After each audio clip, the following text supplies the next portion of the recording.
What's up, Fish Nation? Chris here, again, out at the spot where we flipped the kayak. Now, if you guys look, we've made some modifications. I now have clips and carabiners to hold the poles on, a better seat. I've got a little anchor pole here, and we now have a top to our milk crate. This is actually gonna snap down in there. I just haven't put it down in there yet. So we've made some modifications just to let you guys see. We've done a little bit custom paint job with a red and a black stuff, so we've changed it up a little bit. We're gonna head out today and we're gonna go catch some fish for you guys. I also did, like the title says, this is more about showing you some stuff with baitcasters. So while I'm out there fishing, just kind of pay attention, guys, and you'll see that I twist my hand a little bit and things like that. So just pay attention and you'll see those little subtle things in my casting to kind of maybe help you with your casting.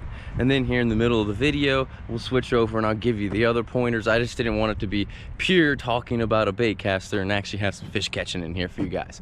Hopefully we can. This water is doo-doo-doo-doo brown. It's been raining its butt off. The water's super high, so these fish are gonna be scattered.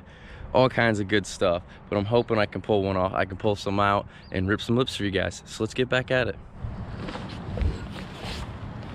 Shut up and sit down.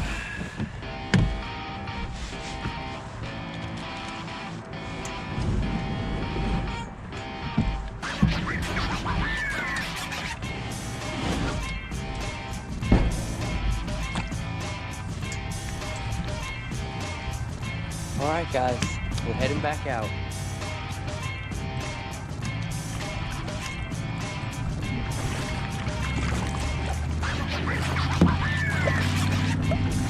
Now I can say I feel a little tipsier sitting in the new seat. I feel a little more tippy sitting in the new seat. I'm sitting a little higher, and I can definitely tell.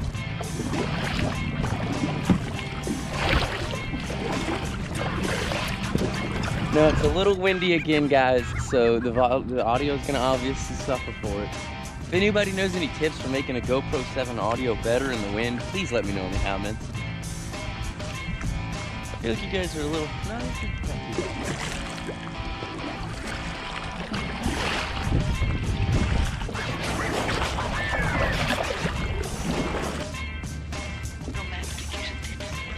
working my way back to my spot. You guys know, gotta be with that running water. So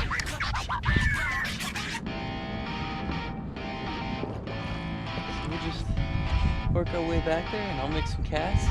Shut up and sit We'll down. go ahead and show you guys that bait casting tips.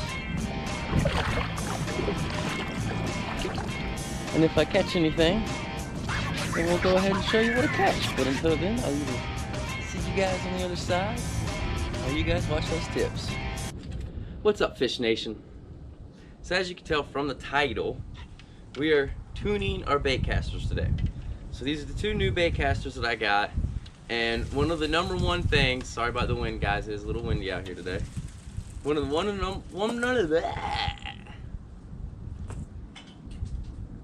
the number one things that I still see come up all the time is how to tune their baitcaster, how to do good with a baitcaster, so on and so forth.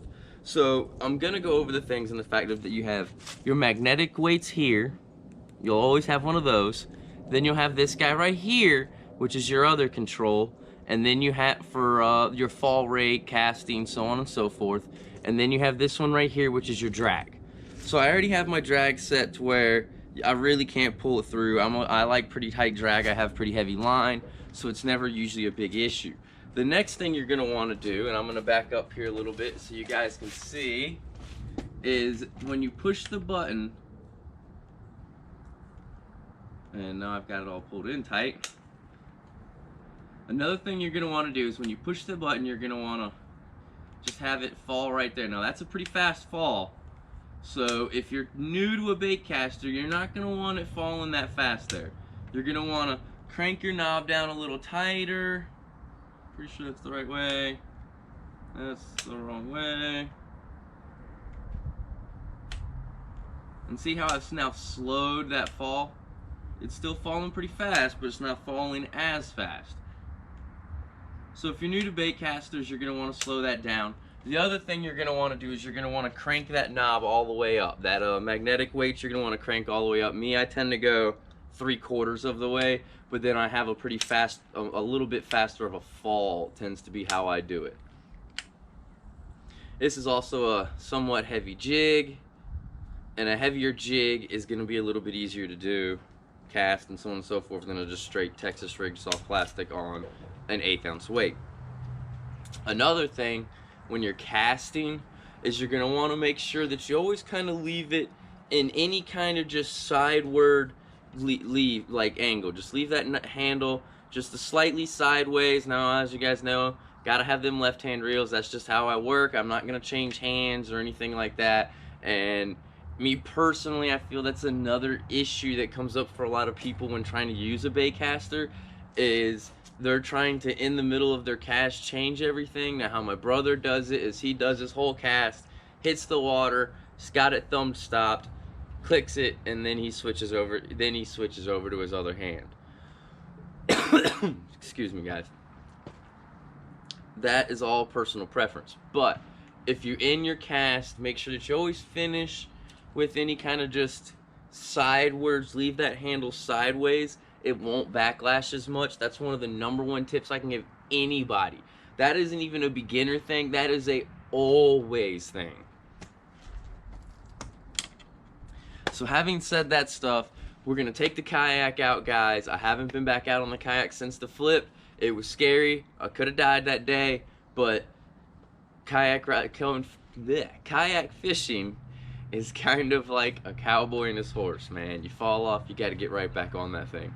So I'm going to get right back on that thing. We're going to go out, take our new poles, try out our new poles as well. I've got the reels balanced for you guys now. Showed you that a little bit. And if you guys pay attention when I'm casting and doing my stuff, you'll kind of notice how I always leave that sidewards angle. Just leaving that reel at a slight angle. Even, I mean, a 100% vertical is great. A slight minor one's great. No big issues. But that will help you a lot in not backlashing as much. Another thing, crank those magnetic weights all the way up, and you can slow slow that fall to where that lure barely drops at any point.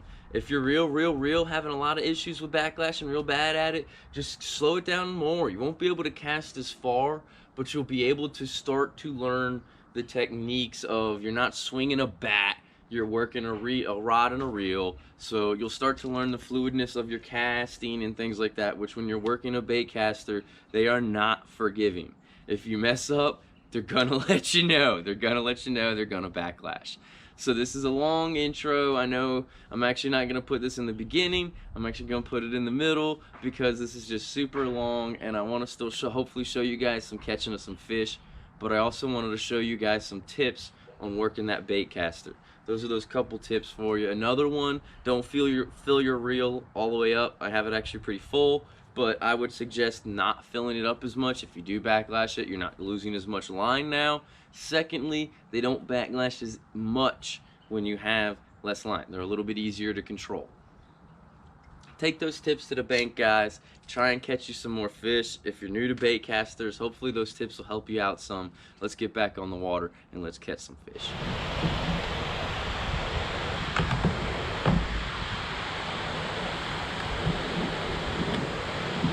Alright, guys, this is the dreaded spot where we flip, but it's also where I have caught a lot of fish already.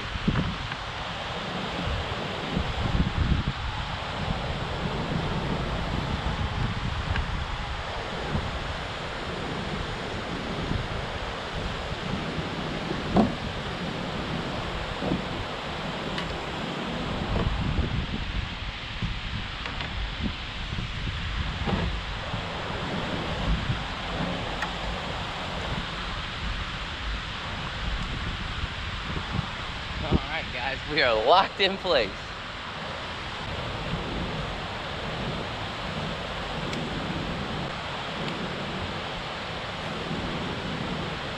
Yeah.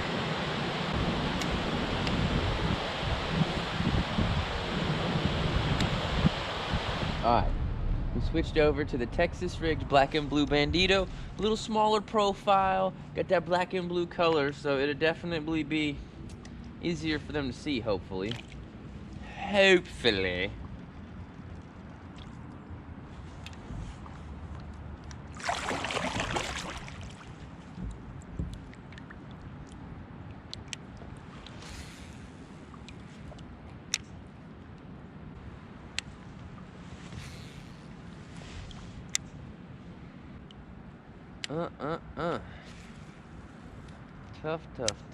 Tough conditions.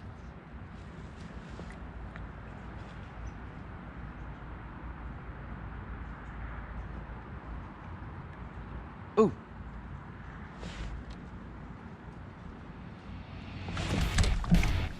Got one, guys. Finally got one. All right. Oh, he's a nice one too. Oh, easy. Oh man. Stay back. Come on, baby. Come here. Yeah! Look at that, guys. Oh my gosh. Oh, it's a big one. Man, he hit it so soft too, guys. Oh, easy. Oh, he got him good. Oh yeah, he is good, guys. He was not coming off. I knew there was gonna be one sunning in this spot. I just knew there was gonna be one soaking up some sun rays over here.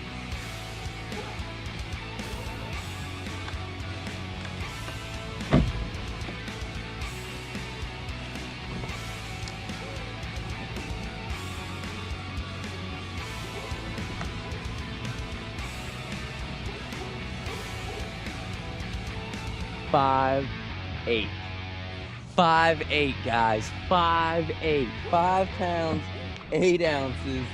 Yes! First fish of 2020. First fish of 2020 is a 5-pounder, guys. 5 pound, 8 ounces. You want to see some big fish? Check out my channel, guys. Woo! We catch big ones. Let's let him go. Into the deep.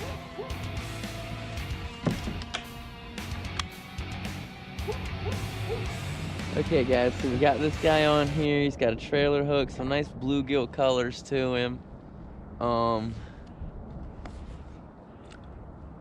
He's not the most visible out there in all that gnarly water, but we'll see how it works for us.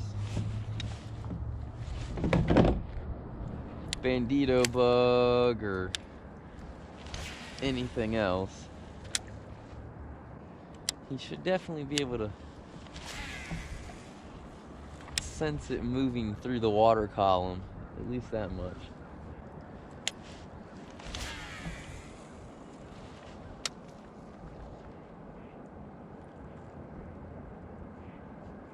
But I'm definitely liking my new rod, guys. The new Berkeley E-Motion 100% carbon fiber rod. I'm loving it for my cranking. I've got the Abu Garcia Blue Max for my worm rod. That's a medium heavy. Both are 6.9s. They're just a little easier to work on the kayak, and I'm not the tallest guy in the world, so I like a shorter rod.